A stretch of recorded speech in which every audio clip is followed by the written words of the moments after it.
Kannan Ravi productions produce பண்ண போகிற 5வது மூவியோட அஃபிஷியல் போஸ்டர் இப்போ ரிலீஸ் பண்ணியிருக்காங்க. தமிழ் புத்தாண்டு ஸ்பெஷல் போஸ்டர் வந்திருக்கு. இது ஒரு ஆக்ஷன் மூவியாக ரெடி ஆகுது. படத்தோட நெக்ஸ்ட் அப்டேட் கூடிய சீக்கிரம் எதிர்பார்க்கலாம்.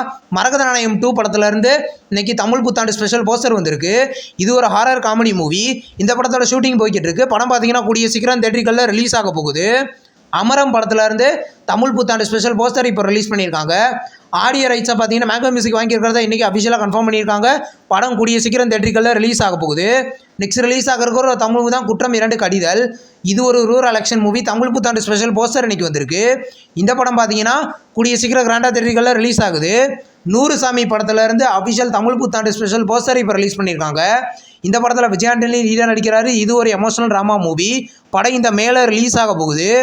ரூட் படத்துலேருந்து இப்போ தமிழ் புத்தாண்டு ஸ்பெஷல் போஸ்டர் இப்போ ரிலீஸ் பண்ணியிருக்காங்க. இது ஒரு சயின்ஸ் ஃபிக்ஷன் ஆக்ஷன் மூவி. இந்த படத்தில் பார்த்தீங்கன்னா கௌதம் கார்த்திக் லீடாக நடிக்கிறாரு. படம் கூடிய சீக்கிரம் ரிலீஸ் ஆகும். அங்கீகாரம் அப்படின்ற ஒரு தமிழ் மூவிலேருந்து தமிழ் புத்தாண்டு ஸ்பெஷல் போஸ்டர் இன்றைக்கி ரிலீஸ் பண்ணியிருக்காங்க. இது ஒரு பொலிட்டிக்கல் ஆக்ஷன் த்ரில்லர் மூவி. படம் பார்த்தீங்கன்னா கூடிய சீக்கிரம் தியேட்டர்களில் ரிலீஸ் ஆகுது. பிரேக்ஃபாஸ்ட் படத்துலேருந்து இன்றைக்கி தமிழ் புத்தாண்டு ஸ்பெஷல் போஸ்டர் வந்திருக்கு. இது ஒரு ரொமான்டிக் மூவி. ஜிபி பிரகாஷ் இந்த படத்துக்கு மியூசிக் பண்ணியிருக்காரு. படம் பார்த்தீங்கன்னா வர ஏப்ரல் 24 தியேட்டர்களில் ரிலீஸ் ஆகுது. காட்ஸ் அண்ட் சாலிடஸ் படத்துலேருந்து இப்போது தமிழ் புத்தாண்டு ஸ்பெஷல் போஸ்டர் வந்திருக்கு. இந்த படத்தில் பார்த்தீங்கன்னா பரத் சுனில் லீடாக நடிக்கிறாங்க. இது ஒரு ரூரல் ஆக்ஷன் மூவி. படம் கூடிய சீக்கிரம் ரிலீஸ் ஆகும்.